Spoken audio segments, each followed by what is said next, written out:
Hello everyone, and welcome back to another What You May Have Missed. Today we're going to be diving into Season 2, Episode 3 of Helluva Boss, X's and Oohs. I'm so excited to do another one of these.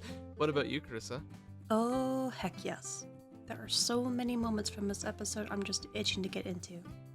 So let's get into it. Our first moment is a callback to the previous episode where we see Moxie and Millie's mugs with their respective faces on them. Only, hers looks like it's been through quite a bit. The whole thing is taped up. I'm surprised she was able to fix it after she smashed it last episode.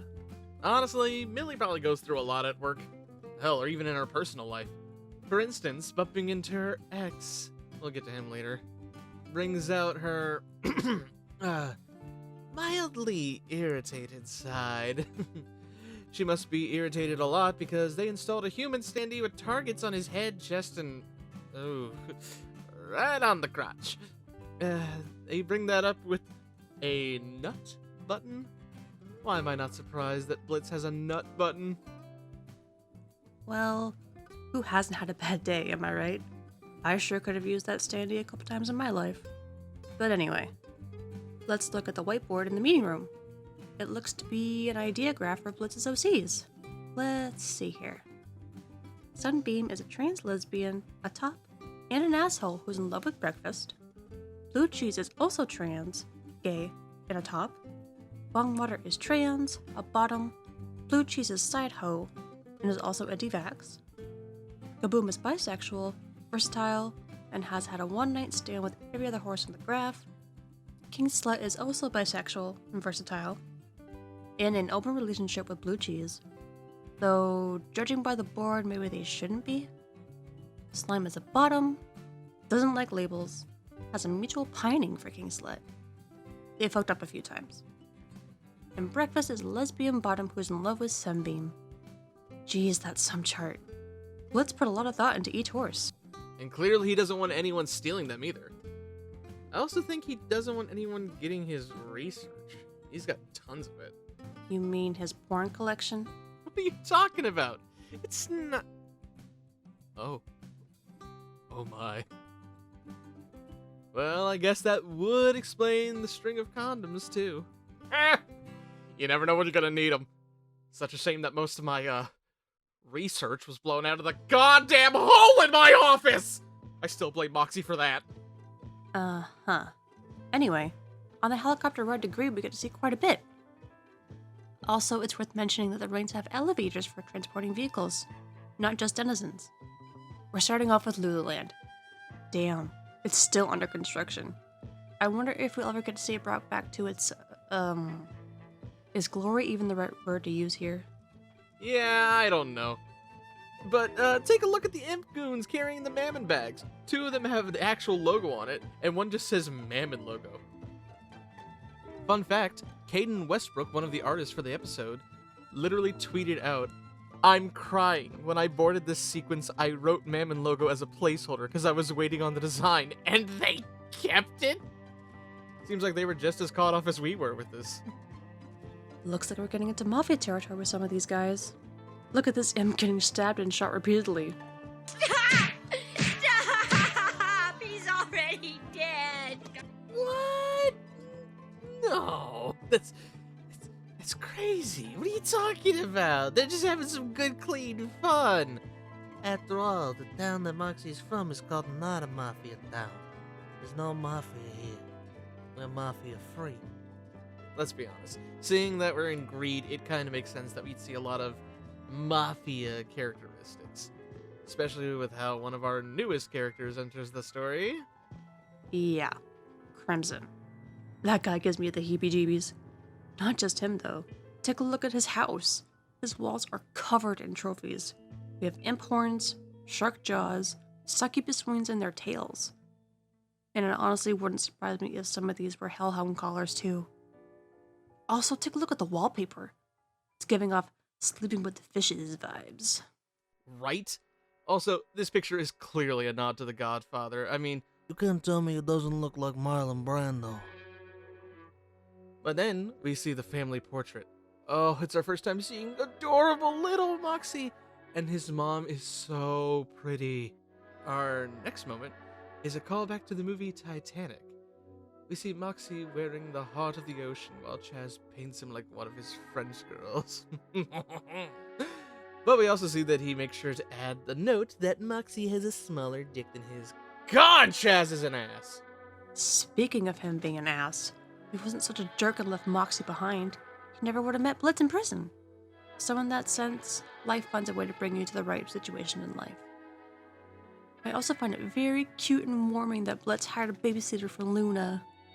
Being her age, she clearly doesn't need one, but he is a first-time dad and wants to get back to her.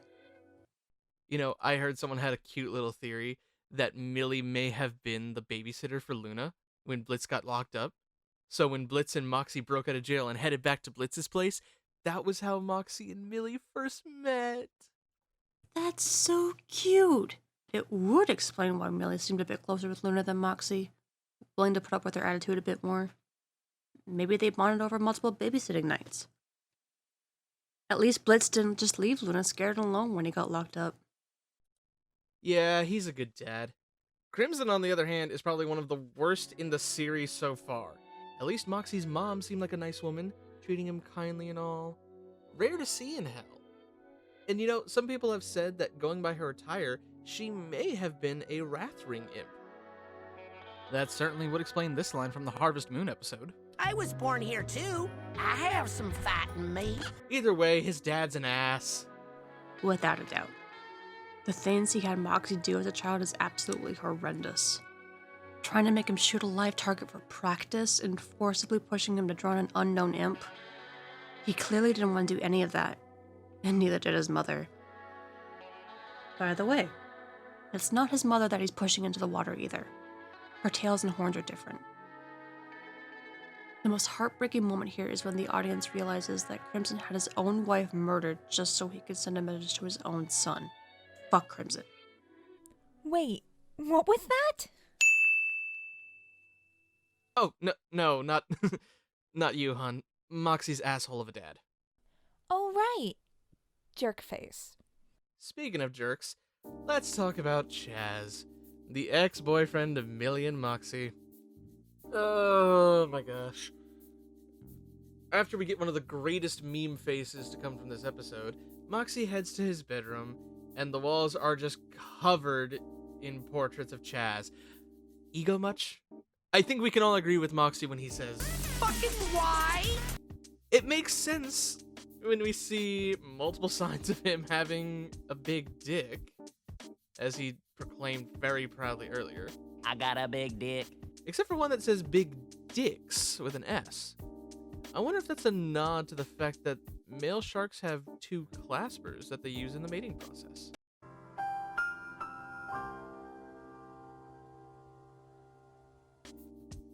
That's interesting. Oh, also, we can't forget the butt plug light cord for his sign. Chaz is definitely the type of sinner to have that in his room. Speaking of interesting, we get a chance to look at Moxie's phone. His actual name is Moxie no last name. That is so fucking funny. I thought that was just a one-off gag when the priest says it later. To you, Chaswick Thurman, take Moxie the last name. But let's also take a look at the photos. We see a few callbacks to previous episodes. We see them in their cat costumes in Cherub and on their date to Ozzy's. But we also get to see them going to see Phantom of the Opera and, oh, their wedding photo. They are such a perfect couple. I want her dress. Oh, it's so beautiful. And I bet Moxie's friends Randall, Oliver, and Steve are there at the wedding. Moving on, after Blitz and Chaz's sexcapade, we see multiple condom wrappers strewn around the room. I wonder if Chaz is a quick shot as much as he is bad in bed. But worth noting here is the condoms they were using are the same condoms that we see in Circus when Paimon offers Cash the wadded up $5 bill to buy Blitz for the day. Take a look at Chaz's car. His license plate says HGECOK. I wonder why. The eviction note says, "Listen, you asshole. Leave the fucking house by the 6th of this month or we will kill you. And we do not care about your huge cock. Fuck you." Finally, his master plan could possibly be a South Park reference. You see, phase 1, collect underpants. Phase 2, phase 3, profit. Speaking of references, Moxie's mouth tape with the smile on it could possibly be a callback to Invader Zim Enter the Florpus, a Netflix movie starring Moxie himself, Richard Horvitz, as the Invader Zim! Then, as the wedding starts, the chairs are filled with toys. The two sharks sitting in the front row don't seem to mind it, though. One even smiles. Another reference worth noting here is people have noted that Crimson making Moxie nod his head in agreement to the wedding seems familiar. A lot of people actually point it towards the movie of Beetlejuice, in which Beetlejuice and Lydia's wedding, Lydia clearly disagrees, Beetlejuice covers her mouth and literally speaks for her. Oh, she's a little bit nervous. Maybe I should answer for her, okay? I'm Lydia Dietz and I'm of sound mind. The man next to me is the one I want. You asked me, I'm answering. Yes, I love that man of mine.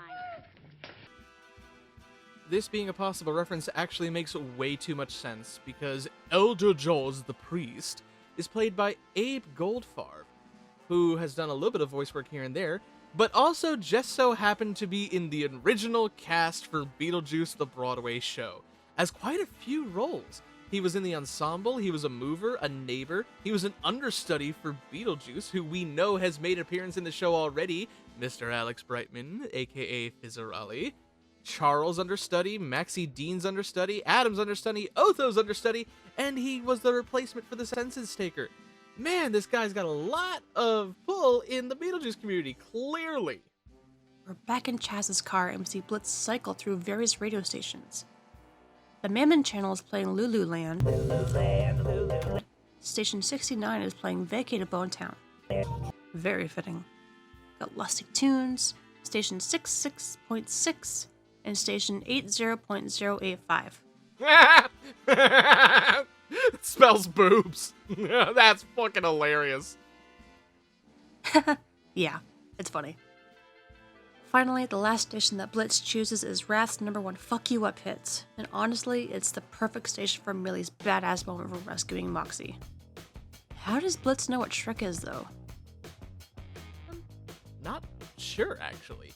But Millie is giving no fucks of how she's going about to rescue Moxie. That's true love right there. Damn, you even see her make sushi with one of the shark goons.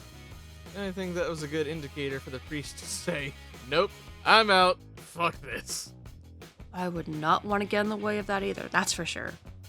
I know you don't miss it in the episode, but when Millie says, "This ass is mine," and smacks Moxie, it makes me laugh every time. But speaking of ass, take a look at Blitz's boxers. They have little horses on them. So cute. One more note to add is that we get to see Luna in this episode, but she has no verbal lines. That's a first. In every other episode that we've seen Luna, her voice actress has at least one line. Even in Ozzy's, where she doesn't outright speak, but her phone has the voice message from her. Crimson took what Blitz was saying to heart to check out Chaz's car. I mean, the stare he gives Chaz as the helicopter flies away sends chills down my spine. That got more when we see that he killed Chaz and now has another trophy on his walls. He's definitely dead. They even put a memorial for him at the end of the credits. R.I.P. Chaz. So sad. Anyway, this is definitely not the last time we see Crimson. Definitely not. Alright, I'm sure I speak for everyone when I say that Crimson's death stare in this episode is amazing. Like, you do not want to fuck with this guy, because you know he will end you if you see these eyes.